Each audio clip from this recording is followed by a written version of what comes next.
Would BLM be seen so favorably if the truth about the group was known? Here's Christine Niles with more.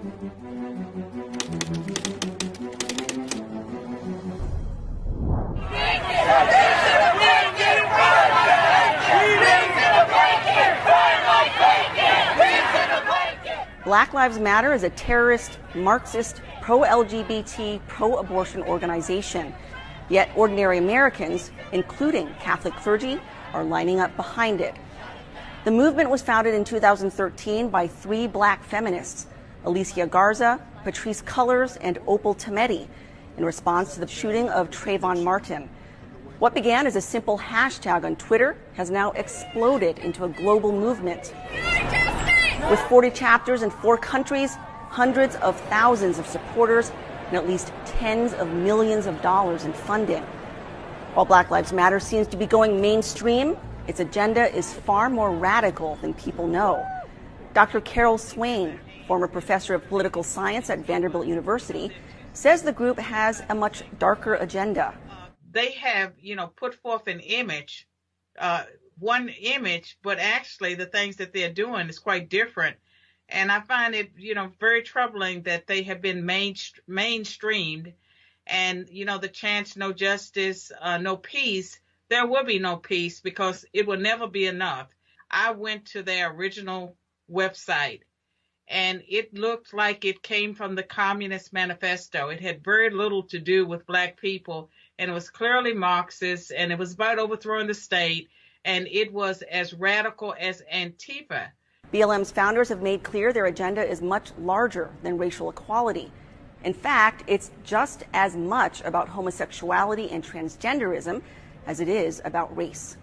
My queerness, my blackness, my womanness shaped Black Lives Matter. Co-founder Patrisse Cullors identifies as a lesbian, as does fellow co-founder Alicia Garza. It is not a coincidence that this iteration of the Black freedom movement is led by queer folks. It's not a coincidence, but that doesn't mean that it's any less challenging. Contrasting itself with the Black freedom movement of the civil rights era, a 2019 article titled "Hearing the Queer Roots of Black Lives Matter" highlights the unique flavor of BLM's activism. Quote, BLM is inherently a movement sustained by a politics of blackness that is unapologetically feminist, womanist, and queer. Cullors, speaking on the legacy of queer Black women, told HuffPost, quote, we have to look at queerness as a means towards challenging normativity. Garza is no less radical, saying of her movement, quote, Black Lives Matter affirms the lives of Black, queer, and trans folks, disabled folks, Black undocumented folks, folks with records, women, and all Black lives along the gender spectrum. Her words are echoed in the BLM manifesto on its site. Quote, as a network, we have always recognized the need to center the leadership of women and queer and trans people.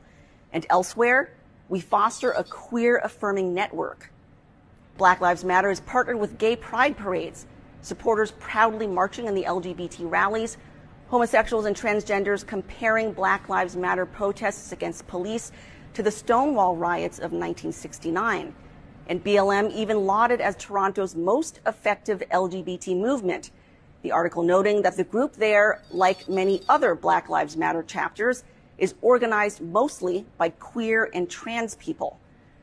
Black Lives Matter was given a place of honor at Toronto's 2016 Pride Parade and used that position to halt the parade for 30 minutes while it made public demands that parade organizers show more support for queer and trans Blacks. We are demanding that we have faith in Pride, that we are seen in Pride. Their public protest forced the executive director of the Pride Parade to sign their list of demands before the parade could resume. And this year, plans for LA's makeshift gay pride parade was organized by an all-gay board of All Black Lives Matter, endorsed by the LA chapter of BLM. But the LGBT agenda is not the only agenda item of Black Lives Matter. It's also, at its heart, Marxist. This is a movement about economic justice. This is a movement about racial and gender justice. This is a movement to reimagine what our lives can and should look like. From the BLM website, our network centers on those who've been marginalized within Black liberation movements. These Black liberation movements are founded in Black liberation theology, which itself finds its roots in neo-Marxist liberation theology, a corruption of the gospel that turns Christian teaching into a social gospel based on class warfare and economic justice. But in the case of Black liberation theology, the war is not so much between classes as between races, black and white.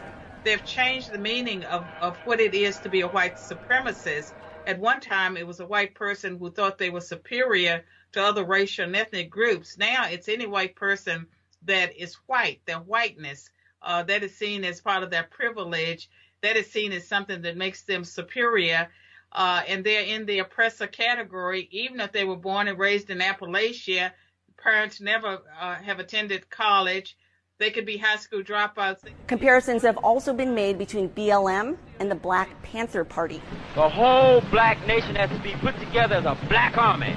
A paramilitary organization founded in the 1960s in response to police brutality. It justified the use of violence to protect African Americans, and its leaders followed communist ideology.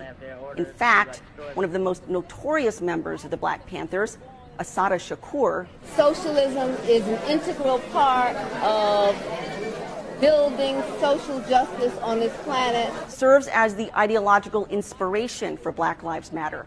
Both Garza and Colors admitting she's one of their heroes. A Marxist revolutionary and member of the Black Liberation Army, Shakur is on the FBI's most wanted terrorists list with a $2 million bounty on her head. She shot and killed a New Jersey state trooper in 1972. Convicted of 8 felonies, including murder, robbery, and assault, she managed to escape prison in 1979, fleeing to Cuba, where she lives to this day. people have the right to free themselves. This is a person that BLM holds up as a role model and inspiration, quoting her at all their events. So this is how we close out every meeting, every event, every action, every freeway we've shut down, every mall we've shut down. You'll hear this chant reverberated. This is from our beloved Assata Shakur. It is our duty to win!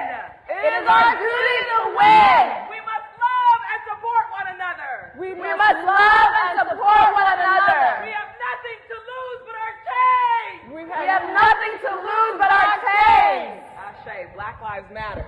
Black Lives Matter. The Marxist site Socialist Alternative explains the agenda of Black Lives Matter. Quote, to go forward, this movement needs to connect racism, police brutality, and economic demands.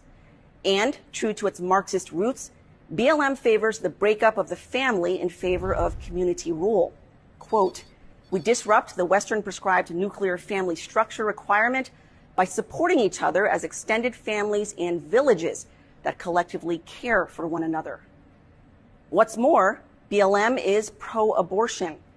In 2016, Black Lives Matter partnered with so-called reproductive justice groups to advance abortion rights, with co-founder Alicia Garza stating, quote, reproductive justice is very much situated within the Black Lives Matter movement.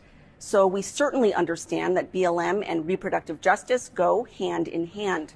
Last year, Garza paired up with Cecile Richards, former CEO of Planned Parenthood. I launched this with Alicia Garza, who was one of the original founders of Black Lives Matter. To found the group Supermajority, which trains women in political activism, including abortion activism. Garza has written articles like this one in Marie Claire, titled, Can We Have a Conversation About Abortion Bans in the South, that slam abortion bans as disproportionately affecting Black women. And you would think that an organization that named itself Black Lives Matter, that they would have a position on abortion. And the fact that Margaret Sanger was a eugenicist, she was someone that was very much open to genocide of certain people groups, you would think that the Black lives of the unborn would matter to this group, but no. The group is backed and funded by leftists and Democratic operatives, pouring millions into the group's coffers. In November 2015, a closed-door meeting was held in Washington, D.C. at the Democracy Alliance Donor Club, where Democratic financial heavyweights pledged to fund the then burgeoning BLM. Soros has given a total of $33 million to Black Lives Matter. Both the Ford Foundation and Borealis Philanthropy established the Black-led Movement Fund with the aim of raising $100 million for Black Lives Matter and other Black activist groups. BLM also gets help from Act Blue, a major funding arm for the Democratic Party. When you click on Black Lives Matter's donate page, it takes you to an Act Blue donations page. While Act Blue processes payments for Black Lives Matter, it also acts as a fundraising arm for the Democratic Party, demonstrating the shared connections. In fact, it sends hundreds of millions to Democratic candidates like Bernie Sanders, Joe Biden, Elizabeth Warren, Pete Buttigieg, and others. Black Lives Matter agenda, comes out of critical theory, and so the critical race theory, it's all about oppressors and victims. And they will not move away from that because it's profitable. They have raked in millions of dollars now coming from mainstream corporations and organizations. In light of Black Lives Matter's clear Marxist, pro-LGBT, pro-abortion, anti-Catholic agenda, it's disturbing that Catholic clergy are supporting Black Lives Matter. Bishop Mark Seitz of El Paso, Texas, was lauded by leftist Catholics when he knelt with fellow clergy holding up Black Lives Matter signs. How do you find Donald Trump?